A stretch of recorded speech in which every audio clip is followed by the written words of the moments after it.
joining today for our discussion of Srimad Bhagavatam. I'll share my screen and then we can dive in.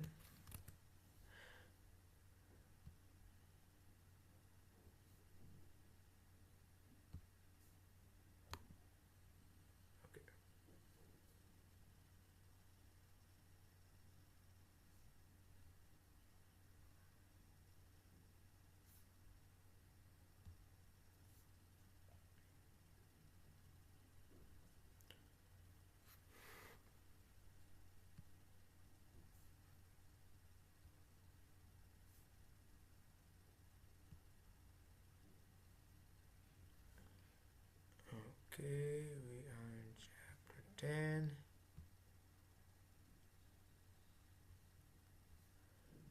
We'll sing the first verse and then afterwards we'll go into translations.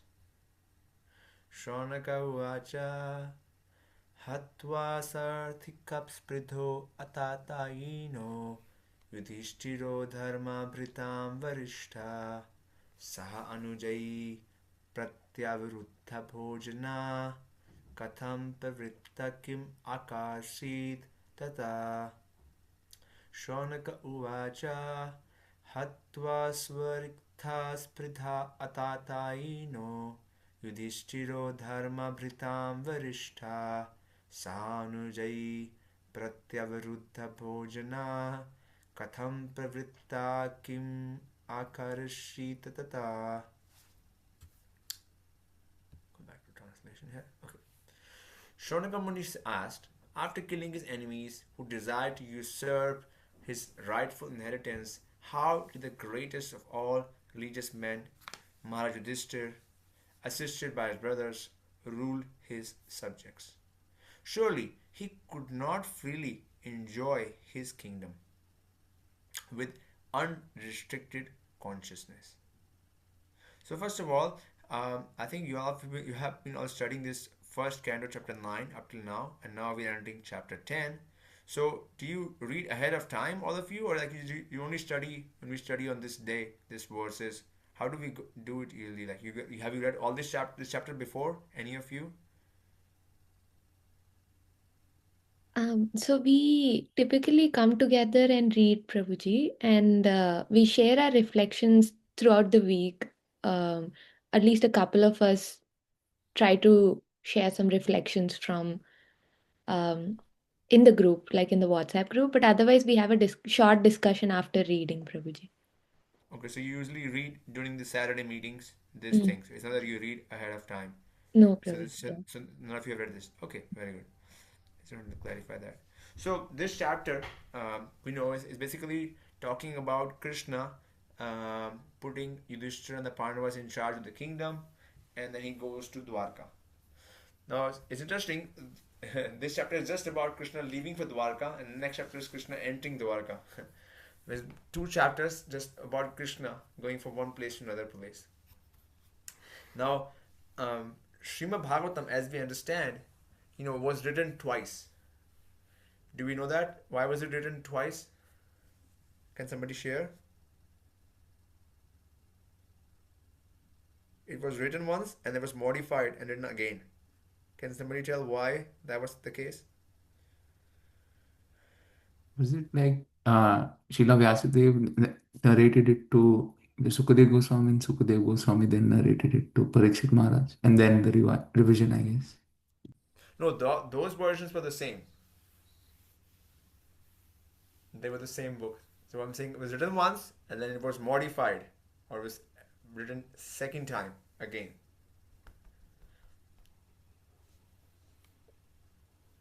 Something we already covered in one of the previous chapters of Bhagavatam.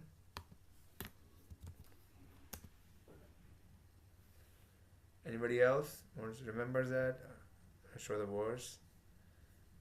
Canto.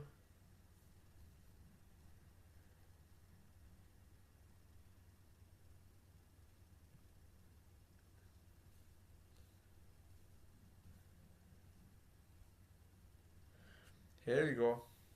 Now it said, you have not actually broadcast the sublime and spotless glory of the personality of Godhead. That philosophy which does not satisfy the transcendental senses of the Lord is considered worthless. Although great sage, you have very broadly described the four principles beginning with the religious performances. You have not described the glories of Supreme Personality Vasudev. So prior to this, he had already written everything. All the Vedas, Puranas, everything was written. What's the proof? The proof is right here. He has said, this is Narada Muni telling Vyasadeva, your inquiries were full and your studies were also well fulfilled. There is no doubt that you have prepared a great and wonderful work, the Mahabharata, which is full of all kinds of Vedic sequences elaborately explained. So he had already written the Vedas and Puranas and the Itihasas, which means Ramayana and Mahabharata. And yet he wrote again.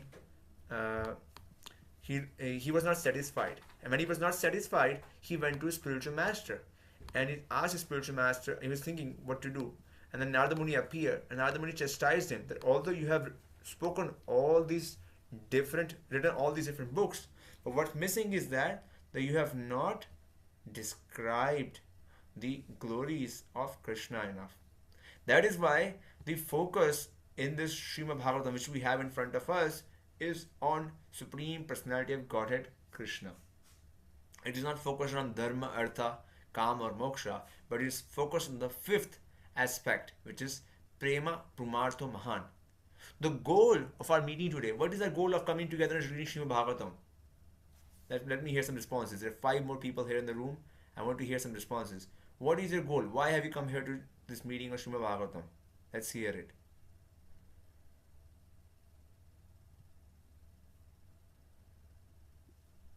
Anyone? I mean, everybody has to answer. Self-realization, Prabhu, for purification. Self-realization, okay. You're coming here for self-realization. Anybody else? I mean, everybody else should respond something. To learn about all the pastimes of different of Lord and different avatars, and also great devotees, how they've their mood and Okay, to learn their about the chant. pastimes of the Lord and then mood. Very good. What else?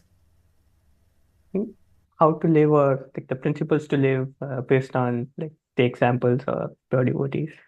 How to live a life, Mr. Principal. Very good. Manogya and Geetika.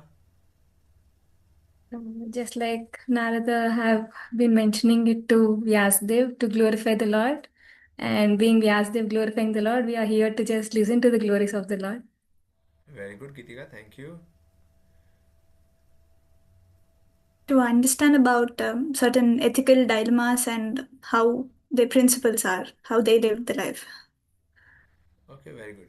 So the good thing is all of your answers are correct because Srimad Bhagavatam is considered to be Nigama Kalpa Talora Galitam.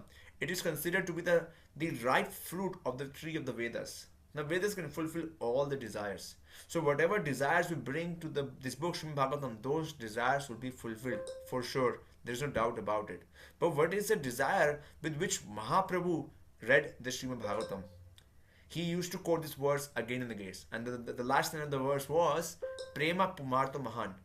That the goal of Srimad Bhagavatam is to discover or is to realize love for the Lord. That is the mood, that is the goal with which Sri Chaitanya Mahaprabhu would read Srimad Bhagavatam. That is a mood with which Srila Prabhupada, he quotes this also verse in the introduction to Srimad Bhagavatam, why he presented the Srimad Bhagavatam, and that is the mood with which our acharyas want to impress upon us. Because this is the opinion of Srila Vishwanath Chakravarti Thakur. Srimad Bhagavatam Puranam Amalam. This Purana is the unblemished source of evidence for discovering love for the Lord. And what type of love? The love which is practiced by the gopis of Vrindavan. That type of love we're trying to discover. And this type of love is for who? Is for directed towards Krishna. And what does Krishna means? Krishna means not only Krishna. Krishna means Krishna and all his associates, including Vrindavan, including everything about Vraj. His friends, his associates, his pastimes, everything is all inclusive in that Krishna. So this is the opinion of Lord Chaitanya Mahaprabhu, and this is the understanding of Srila Vishnu Chakravarti Thakur, and this is what is quoted by Srila Prabhupada in the introduction to Srimad Bhagavatam.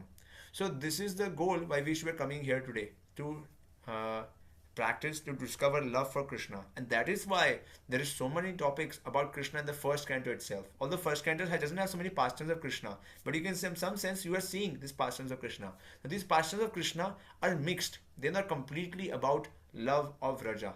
They have some opulence mixed into it. It's called Aishwarya. Aishwarya means that these associates of the Lord, they understand that Krishna is also Supreme Personality of Godhead.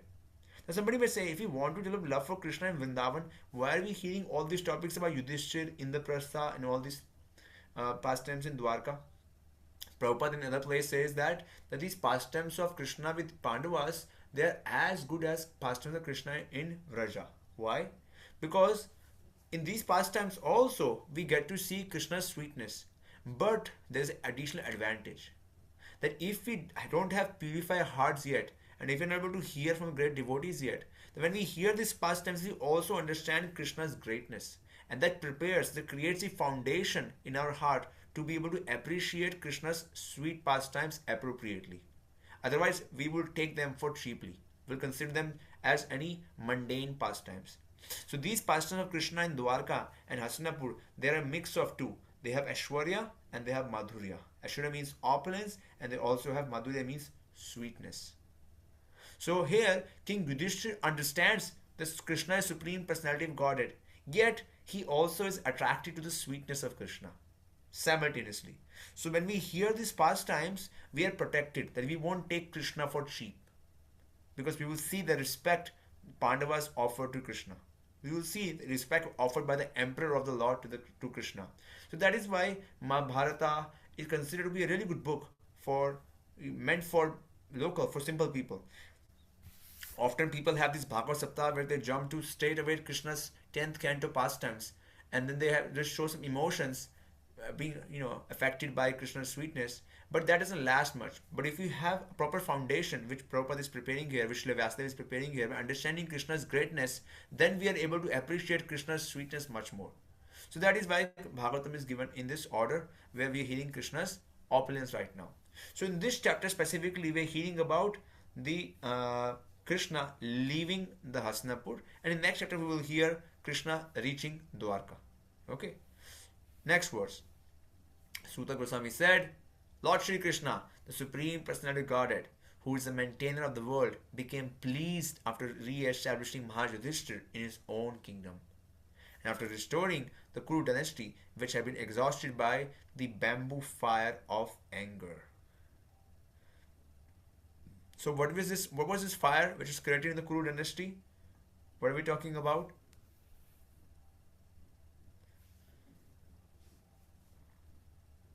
There was a fire in the kingdom of Kurus by which everybody died. What was the fire? Is the war, Prabhuji? Yeah, the Mahabharata war. Simple. And that was caused because they insulted a great devotee of the Lord. Who was that? Queen Draupadi. Draupadi was insulted in front of everybody, and since a great devotee was insulted, and prior to that the Pandavas were also insulted a number of times, that created that fire, and that caused the death of all these people. Now Prabhupada says in the purport that just like in a forest of bamboos, fire takes place automatically, because for bamboo cohesion occurs without external cause. Similarly, in the material world, the wrath of those who want to lord it over material nature interacts, and the fire of war takes place, exhausting the unwanted population. And we have right now examples of so many wars happening right now. Just recently we had one between India and Pakistan.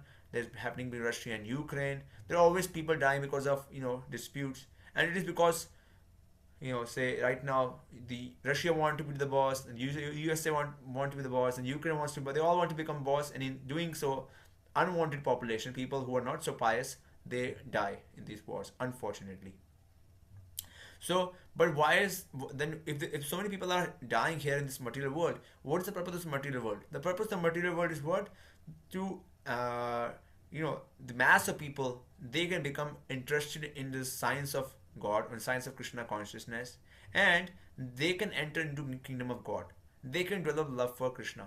That is why everything is here. Like right now, we have jobs, we have work. All those are arrangements to keep our material situation in a peaceful manner so that we can focus on the real job, on the real work. What is the real work? To develop love for Krishna. Everything we do in our life, the goal is one, to develop love for Krishna. One time, devotees met Prabhupada in Atlanta. This is like 75 or 76. Atlanta is very strategically located in USA. So people came from West Coast, East Coast, North, South. A lot of them, they all convened in one place. And at one point, a brahmachari asked Prabhupada this very much loaded question. Srila Prabhupada, what is the activity which pleases you the most? And this devotee is a book distributor traveling in the van. So he was hoping Srila Prabhupada would say, what pleases me the most is distribution of books, isn't it? And what did Prabhupada say? Prabhupada said, it would please me the most if you will develop love for Lord Krishna. So that is what Srila Prabhupada wants us to develop. Love for Lord Krishna. And that is why this whole material world is created. So that we can develop love for Lord Krishna. So here we hear that King Yudhishthir, he actually became the king. Why?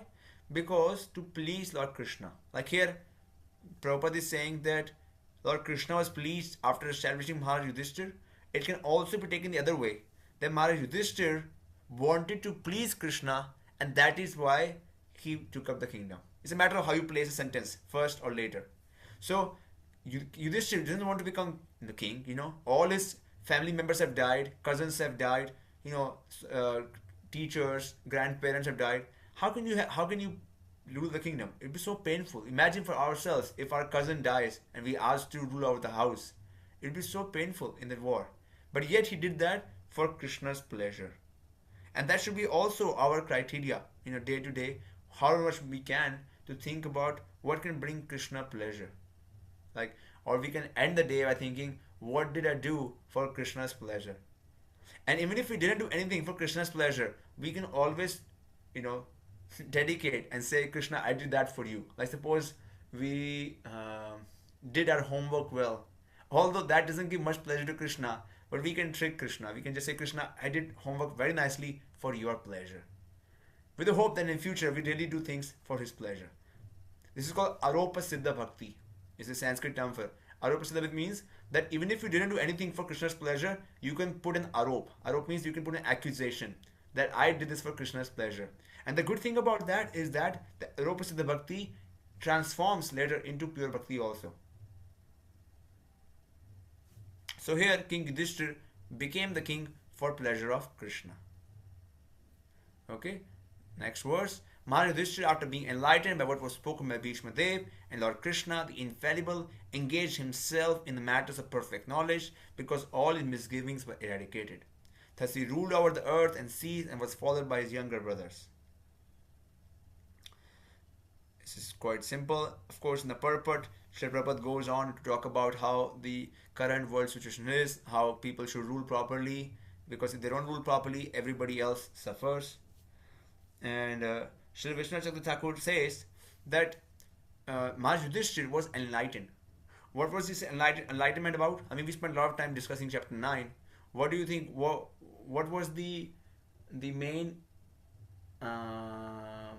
illusion which Maharaj Yudhishthir was suffering from, which he was relieved from in the previous chapter by the teachings of Bhishma Dev?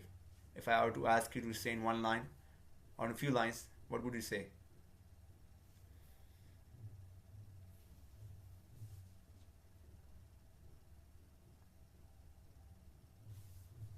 Yes, Harsh. That whatever happened was inevitable. It was the wish of the Lord that He wanted it to happen. So there's no point of lamenting. You should Very do good. it. Very good. Anything else?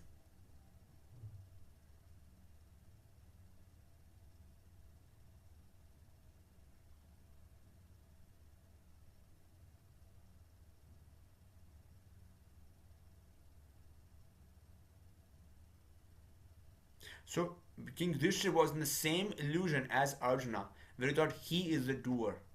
It's basically Gita being spoken again. Instead of Krishna speaking it, it was Bhishma Pitama.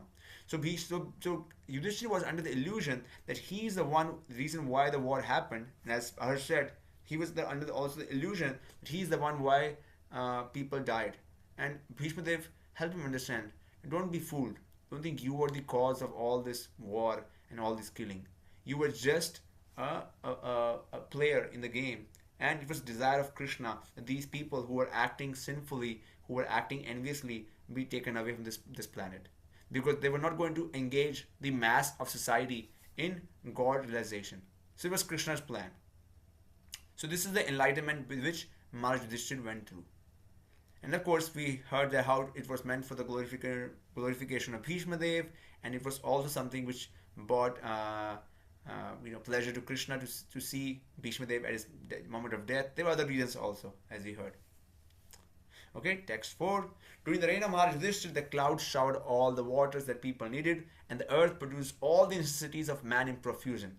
Due to his fatty milk bag and cheerful attitude, the cow used to moisten the grazing ground with milk. In this verse, and this Prabhupada goes on to explain that how the natural necessities are provided when the world is ruled by people who are pious. Right now, people take all these things for granted. We are willing to invest so much time and energy in cloud technologies, mobile apps, but the basic necessities are food, and it's so hard to find good nutritious food, isn't it? You have to work really hard to find pure water. So all these things are available when people who are ruling the country are pious, and in absence of them, those things are not there. And interestingly, I was also thinking that in the past, when there was not so much technology, people will naturally appreciate these necessities of man, which are provided by nature. But in the current world, because we have so many layers of things which we're doing right now, technology, cars, vehicles, machines, that we don't appreciate these basic necessities. So in the bygone ages, people were naturally uh, godly, because they could see that what they really needed was these simple things. And even now also we need these simple things, but because we are so far away from these simple things, for every small thing we have to go to the store and depend on technology and machines, that we don't appreciate nature or these gifts of nature coming through the Lord. However, at the time of Maharaj Yudhishthira, people did appreciate, and they were godly, so they had no such problems. And in current world, when people don't appreciate such things, what do we have? At least in Delhi, a big cloud of pollution, no pure water, no pure vegetables, sick people, and it goes on. Anyways, the rivers, oceans, hills, mountains, forests, creepers, and active drugs in every season paid their tax quota to the king in profusion. Because of kings having no enemy, the living beings are not at any time disturbed by mental agonies, disease, or excessive heat or cold. Sri Hari, Lord Krishna, resided at Hastinapur for a few months to pacify his relatives and please his own sister Subhadra. So the next verse, the one which I really want to focus on, not today's discussion. Afterwards, the Lord asked permission to depart, and king gave it. The Lord offered his respects to Maharaj Yudhishthira by bowing down at his feet, and the king embraced him. After this, the Lord, being embraced by others and receiving their obeisances, got into his chariot. So this verse is very significant because Prabhupada writes in the purport, the Lord takes pleasure when some of his devotees accept him as less important in terms of love. So here we get to see the sweetness of Krishna. Now Krishna is Supreme Lord, Yudhishthira understands it. Yet Krishna, because now he is on his way out, he often sprinkles his pastimes in Hastinapur with sweetness. So here he acts like a younger brother to Yudhishthira, and he tries to bow down at his feet. And why does he do that? Because Krishna likes to become junior to somebody also. Just this morning, I was having a conversation with my father, and he was sharing with me some kind of like philosophical speculation he had. And he was saying that how Krishna and Rama, they actually become God. They're not really God. it's a common misconception amongst many people in India. They think that God somehow descends into these personalities and they become God for some small period. So I was talking to him that just like you enjoy relationships with our friends, relatives, similarly Krishna also cherishes relation. Like we enjoy the relationships. Why doesn't Krishna? Why won't Krishna cherish such relationships? Why would you want God to be a figure which can't have relationships, which can't have pastimes, and which doesn't have any face, doesn't have any hands or legs? This is just an impersonal understanding of the conception of God. And he could see my point that yes, just like we appreciate hanging out time with our friends and relatives, Krishna also likes to do the same. So Krishna in Vrindavan, he likes specifically to be considered junior. In fact, Sri Chaitanya Mahaprabhu says we hear in Chaitanya Charitamrita, Sri Krishnadas Kaviraj Goswami writes that Sri Chaitanya Mahaprabhu came specifically to share this sweet aspect of Krishna with everybody, because his opulence understanding of Krishna is always present, but the sweet aspect of Krishna gets hidden. People are not aware of it. It is only available in Braja. So in Braja, Krishna has 4 types of relationships. What are the 4 types of relationships? Krishna has servants with whom he has dasaras. Krishna has Sakhya, friends, with some of whom he is junior, some of whom he is equal, and with some of whom he is a little older. And Krishna also has relationships with his parents or parental figures to whom he is always junior to, whom he's protected. And then Krishna has his gopis, the Madhurya Ras. In all of the 4, the 3 rasas, the Madhurya, Sakhya and Vatsalya, this is very special. This is not necessarily available in other times, other places.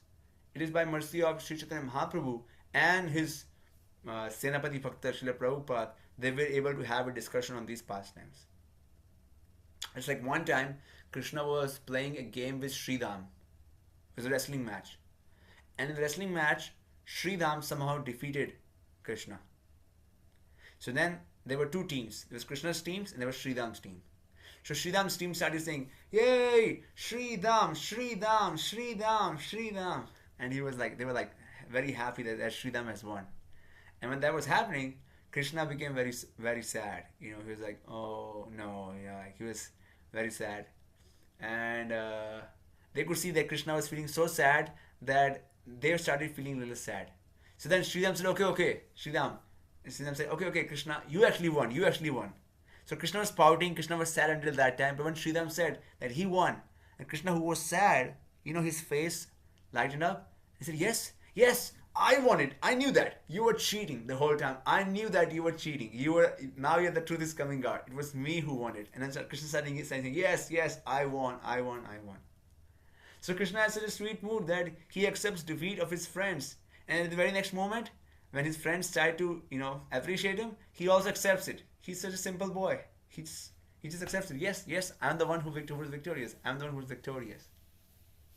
Of course, many times when they fight and they have games, sometimes Krishna loses also. And then Krishna has to lift his friends up.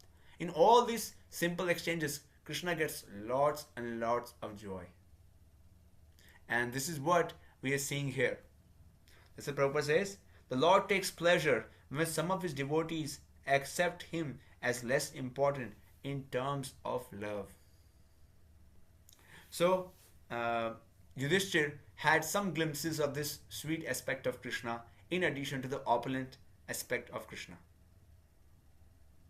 Afterwards,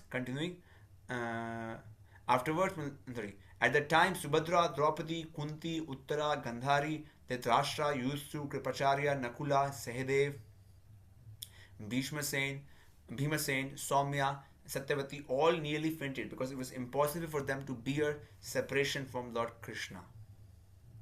The intelligent who have understood the Supreme Lord in association of pure devotees and have become free from bad materialistic association can never avoid hearing the glorious Lord even though they have heard them only once. How then could the Pandavas tolerate his separation, for they have been intimately associated with this person, seeing him face to face, touching him, conversing with him, sleeping and sitting and dining with him? So these associates of the Lord, when we hear about Krishna, we develop attraction towards him. Queen Rukmini only heard about Krishna and developed intense attraction towards him. But what about the Pandavas? They were sleeping with him, they were touching him, they're talking to him, they're spending whole day with him. How attracted they were to become to him. So it was very hard for them to leave Krishna's association. And here, Srila Shukadeva Goswami is telling us the method by which, or Srila Sutta Goswami is telling the method by which we can also develop such a stage. What is the method? The intelligent who have understood the Supreme Lord, association of pure devotees. So we have to take association of pure devotees. When we do that, what happens? Have become freed from bad materialistic association. We become free from bad habits. Many times people say, only after I stop drinking, I will start associating with devotees. I will start going to temple. No, it's the other way around. You should start associating with the devotees and the bad habits will go away by themselves. Sometimes people have this thing, once I stop doing this, stop doing that, and I will... No, don't stop all those things. Stopping those things will happen naturally. You don't have to endeavor for that one. But what do we have to do? We have to take association of devotees. Because we are so much trained to take association of our senses that we will never be tired of them. If you think one day we'll become tired and we'll stop enjoying our senses, forget it. It's never going to happen. We can never finish satisfying our senses. Our eyes will say we want to watch more. Our nose will say I want to smell more. Our tongue will say I want to eat more. Our genitals will say I want to enjoy more. There's no end to it. But if somehow or other we can associate with great devotees, with pure devotees, and hear from them attentively, submissively, then these bad habits will go down by themselves. And then we will develop attraction towards the Lord. So in the first step, we won't have attraction towards pure devotees. It won't be pleasing to associate with pure devotees in the first step. It will seem like a bitter medicine. But the more we do that, the more our bad habits will go away, and then we will develop a taste towards hearing about Krishna. And of course, when we hear about Krishna, continuously develop attraction towards it, then we will develop attraction towards his form, his qualities, his pastimes, progressively. So this is what is being said here in this verse, and I feel this is where I would want to stop and would like to hear anybody's reflections on comments on what we studied and discussed today.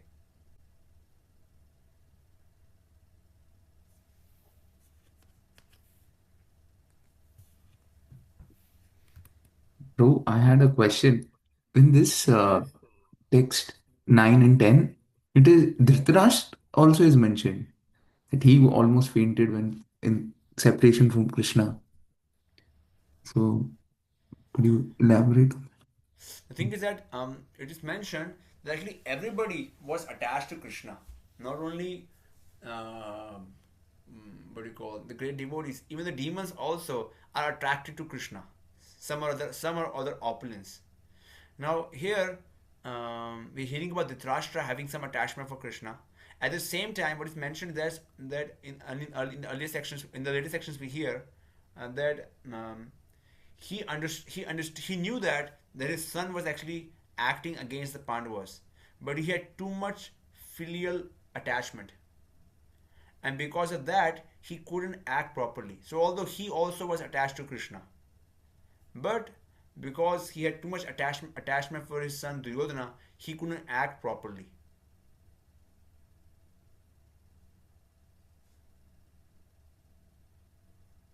That's my understanding of what is being said here.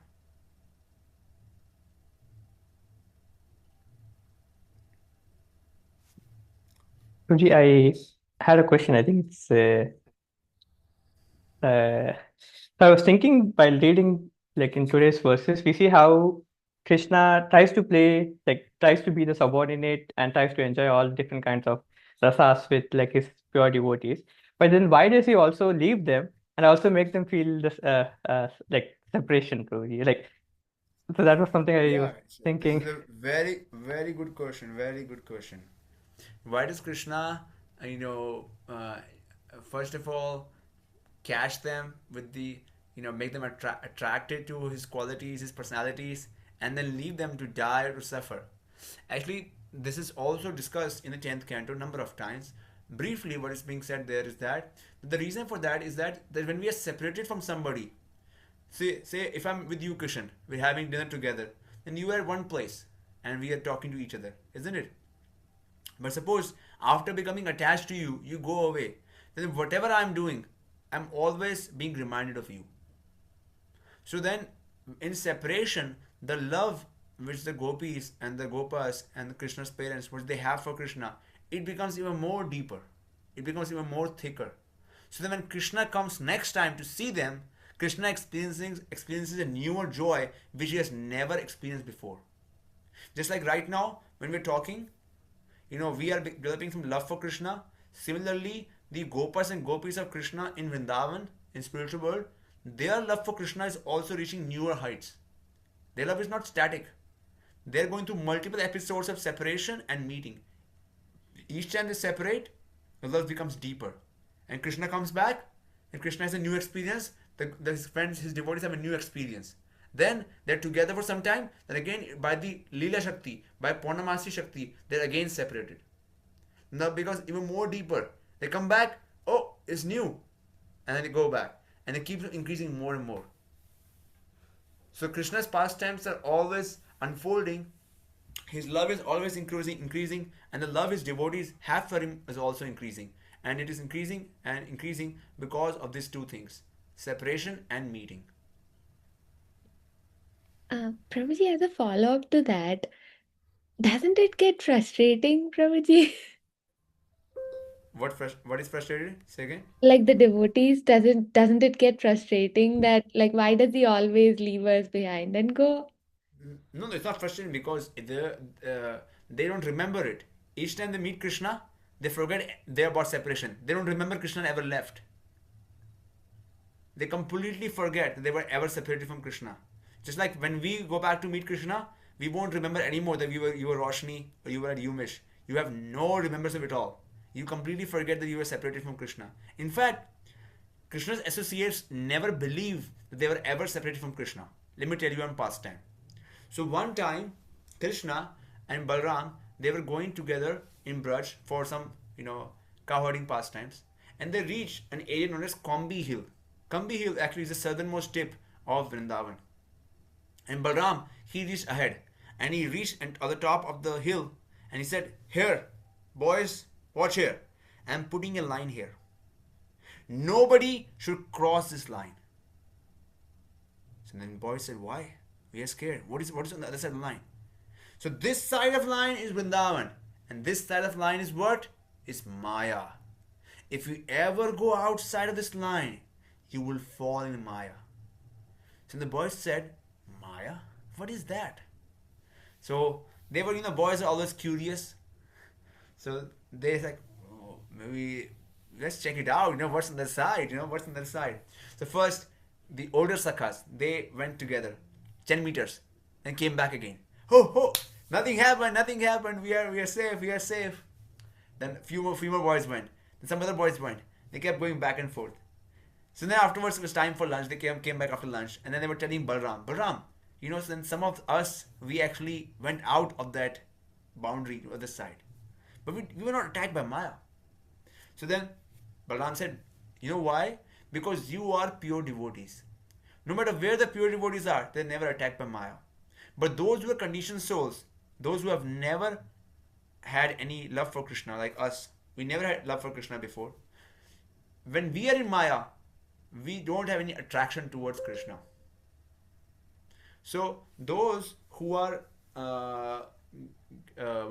once those who have become develop love for Krishna, they can never forget Krishna. So even in their separation from Krishna, they're reminded even more deeply of Krishna, and they experience more deeper love for Krishna.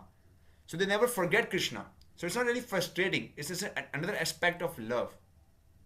It is aspect of love which is very much, you can say, of a different taste. Just like, you have sour, you have sweet. It's another type of flavor of love.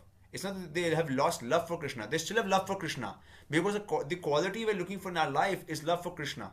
Sometimes it is painful, sometimes it is happy in union. But both in separation and union, it is love for Krishna which we're looking for. Like Sri Chaitanya Mahaprabhu says in the last verse of Shikshastakam, that whether you treat me fairly or you forget me, uh, but I will always remember you, and that gives me the most pleasure. So these friends of Krishna, because they have real love for Krishna, they can never be in Maya. But those who are in Maya, they are forgetful of Krishna. So forgetfulness is different from separation, and forgetfulness is frustrating, but separation is not frustrating. That's what I wanted to say.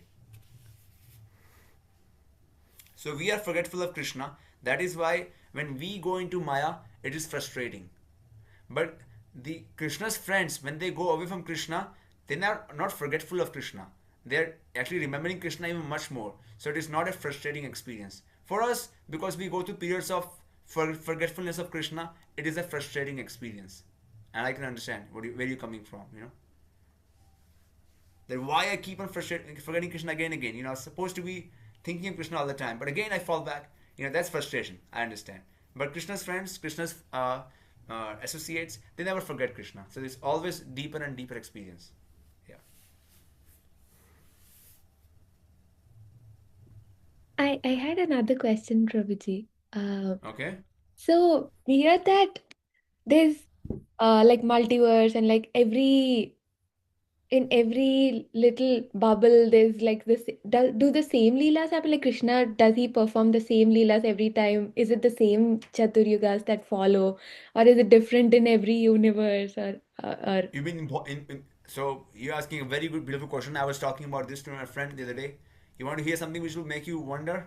yeah. Big wow. Okay, ready for that. So Krishna's pastimes are most magical, most amazing. You know how? When Krishna is having a pastime, that pastime is an eternity by itself. What does that mean? Say Krishna and Radharani are meeting together on a swing. Okay? When they're on the swing and the pastime is happening, that pastime never ends. But when it's time for some another Leela, Krishna magically replicates, and an aspect of Krishna goes away to something else. But that pastime of Krishna with Radharani on the swing, it never ends. It continues forever. It goes on forever. So if you hear about a pastime from a great devotee of the Lord about a specific thing, and you will see they can never stop talking about it. They can describe it forever and forever and forever. So when we are meeting Krishna, when we are interacting with Krishna, when Krishna's friends are associating Krishna, those pastimes are a bubble by themselves. This is like real multiverse. They're a bubble by themselves which never ends. And when it's time for another aspect of Leela to start, the bubble replicates, and a replica of Krishna and Krishna associates move on to another aspect. But that bubble stays by itself, and it keeps on expanding more and more and more and more and more, and it never ends. So that is why if you hear the description of Krishna's pastimes, they are so deep that you can never find end to it. So when Krishna is with Radharani on a swing, it never ends. If you're meditating on that, it will never end. The kavis, the poets, the great devotees, they can describe their pastime infinitely. All the computer memories will finish, but you can never stop hearing about it. There is so many details to it. Let me give you a proof of that. I'm saying something, I have to give a proof. The proof of this is two ways. One, you should check by yourself this book called Mukta Charita, which describes Krishna's pastimes of Krishna's having barter with the gopis, and you will hear the details. It's so magnificent. Another proof is that Sri Chaitanya Mahaprabhu says, he asked one time one devotee, can you give me an explanation of a verse of Bhagavatam? And Mahaprabhu himself gave 61 explanations on that verse of Bhagavatam. And then he said, on each verse of Bhagavatam, there are infinite meanings. What does that mean? It means that each verse of Bhagavatam is can be expanded infinitely. It is a matter of our experiencing it. What does it mean? That when we are reading about these pastimes of Krishna, we are only reading them in the form of sutras. But if we meditate on them, they can expand, and we can experience them, and they can become deeper and deeper and deeper and deeper.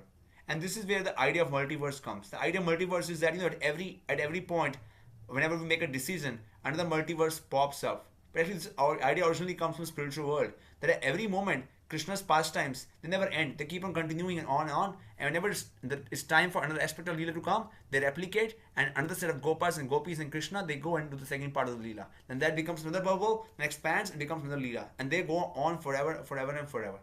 Now, coming back to another part of your question, which you were asking, that what happens in the material world, the Leelas happen again and again, same way? Actually, no. Again, we hear it's called Sanskrit term kalpa bheda, which means in different kalpas there are slight changes. So the general framework is same, which is given in this Bhagavatam. This is a general framework, but the details are slightly different. Just like we hear sometimes some of the demons come later or after. Some of the demons have different names, but mostly it is the same. The framework is the same, which is given here in the bhautik sansar or in the material world. Wow, that's amazing, Prabhuji. Thank you so much. Yes, think of this thing that each verse of Bhagavatam, you can meditate on that verse and just chant. Keep a verse in front of you and meditate on that verse and chant. Keep chanting. You will see that you will have realizations. That's my experience, and I'm sure you will also have experience. Each verse of Bhagavatam is, you can start feeling after some time that this one verse of Bhagavatam is so wonderful that you don't want to stop thinking about it. That's my experience. You want to think about that one verse of Bhagavatam forever, forever, and forever. You won't want to stop. Just like when we chant Hare Krishna, sometimes we don't want to stop chanting Hare Krishna, isn't it? We all have the experience. Yes? We feel like, oh, this is so beautiful, can we chant a little more? You will feel the same thing about Bhagavatam verses. These are pastimes of Krishna. How is that possible? Because each verse of Bhagavatam is describing a pastime of Krishna which is infinite. It has no end to it.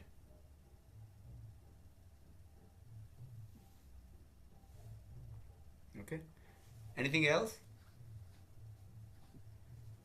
One small follow-up on the separation part. So in the spiritual world, does Krishna's associate, do their love increase in the spiritual world, or Yes.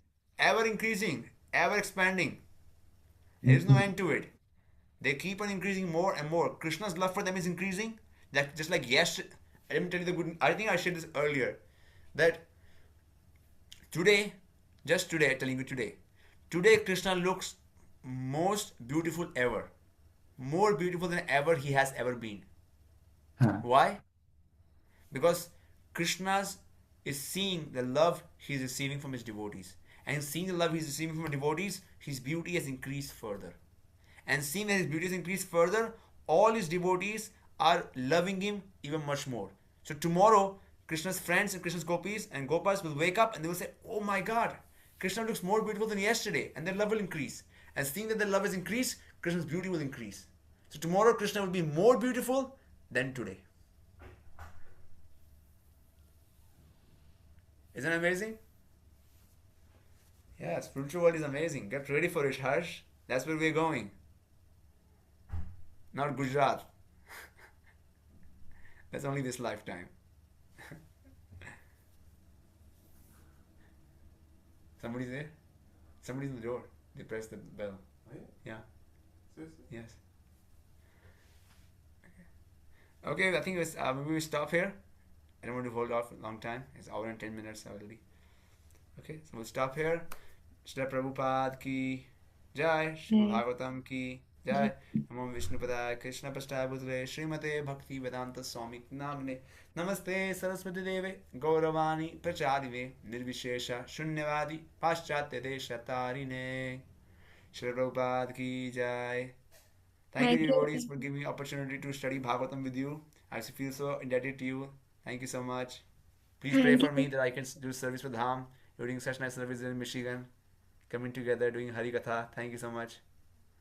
Yeah, Thank you so much, Thank you so Prabhuji. much. Thank you, Thank you. Prabhuji. Thank you, Prabhu?